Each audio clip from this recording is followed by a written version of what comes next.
Hey, it's Brandon Stiles, and today I'm teaching you why the Facebook pixel is important and how to install it onto your website.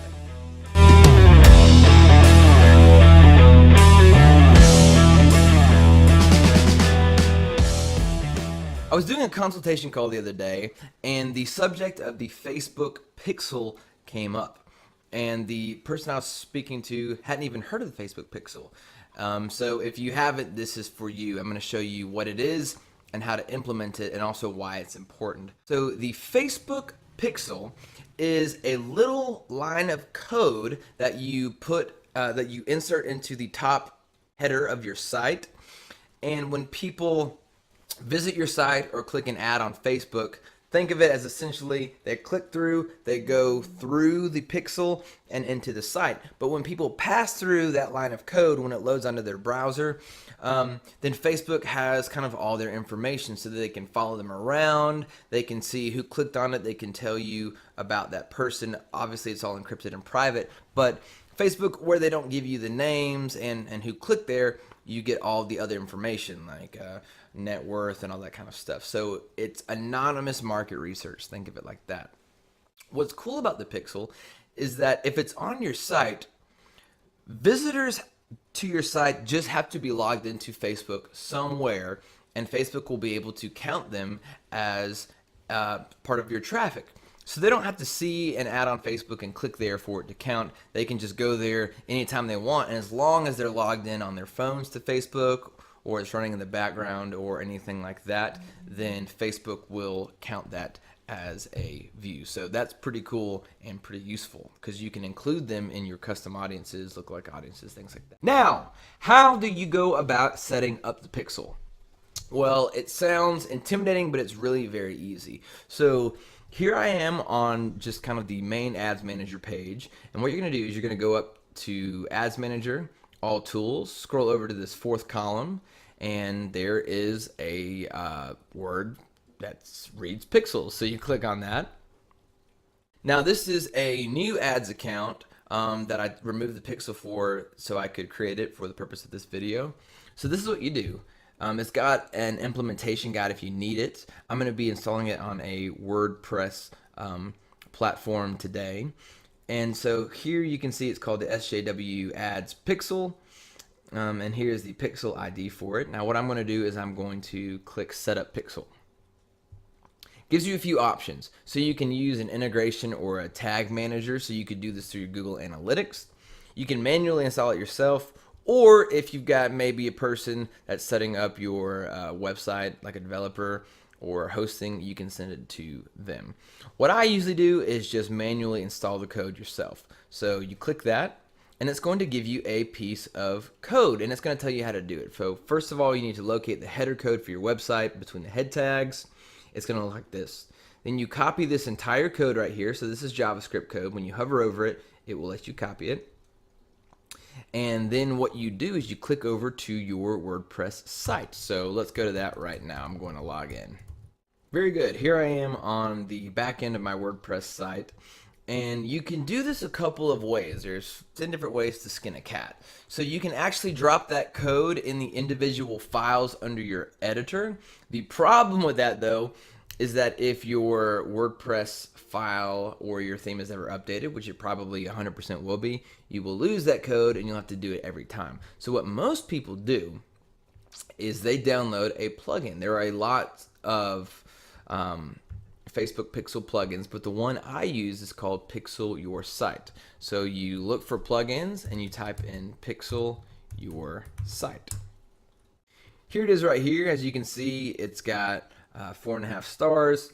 It has 80,000 active installs, and it's just a good looking plugin. So I would install that. I've already installed it once, so that's why it says it's updating, and it's updated. So then all of a sudden, if you look over here, you'll see that Pixel Your Site has been added. So you click on that, and then it's going to give you some documentation there, your free guide. All you have to do to get your pixel working is copy this code.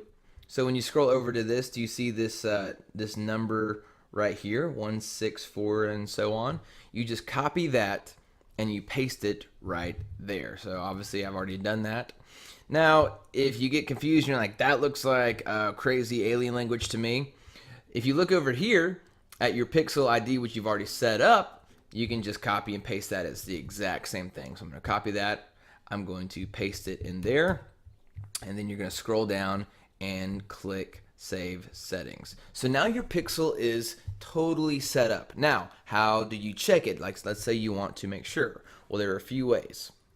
If you're on Chrome, you can download an extension called the Facebook Pixel Helper, and it looks like this. So I'm going to refresh the page, and I'm going to visit the site.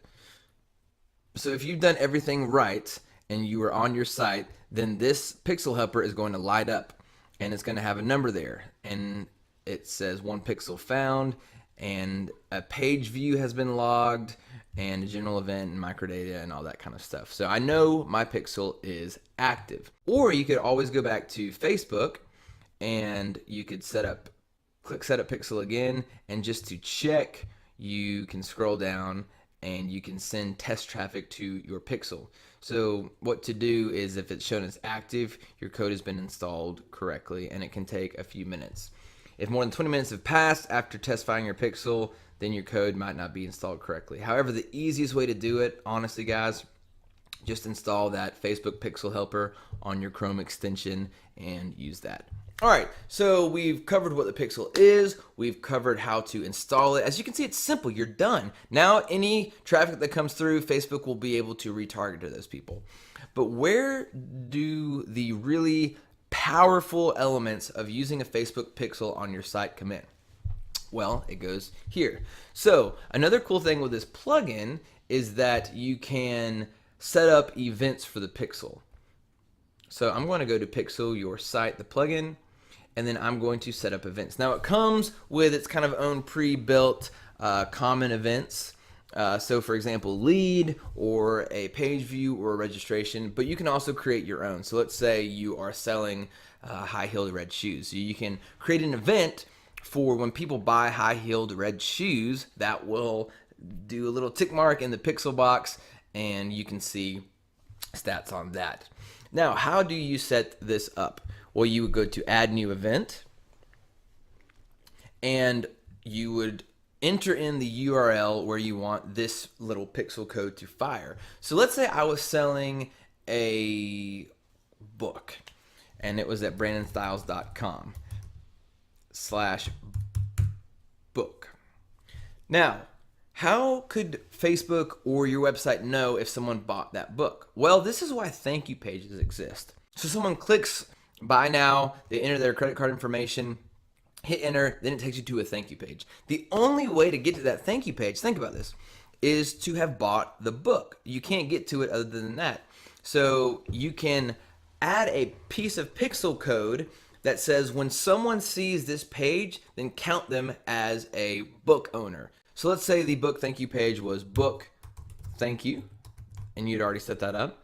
You're going to select what this is. Well, this to me is a purchase. So you are going to select purchase, and then you can give it a value. So let's say the book was $9.99. You could put in $9.99, which is a purchase.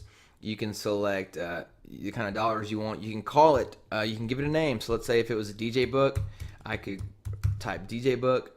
You can give it SKU numbers, all that kind of stuff, and you can even add more parameters. And then you just select add, and it will save it. Now, all of a sudden, if someone, and you can scroll down to make sure that it worked, and you're going to click Save Settings. Now, if someone gets to that brandonstyles.com/book, thank you, then Facebook will track that as a purchase valued at $9.99, and we'll add that to your analytics. So that is cool. Think of all the implementations you could use for that. You can tell on a conversions campaign in Facebook ads if someone has registered. You can tell if someone has viewed a page, all that kind of stuff. It's silly and, dare I say, impossible to run effective Facebook ads without a pixel on your site. Let me know in the comments if any of that was confusing, if you would like me to create a more specific video. But again, just get your pixel tracking ID code, copy and paste it into this number right here, and then you're good to go from there. I'm Brandon Styles. I'm a digital marketer in Atlanta. Hope that helped. Go add Pixel to your site right now. Take advantage of all the cool stuff it has.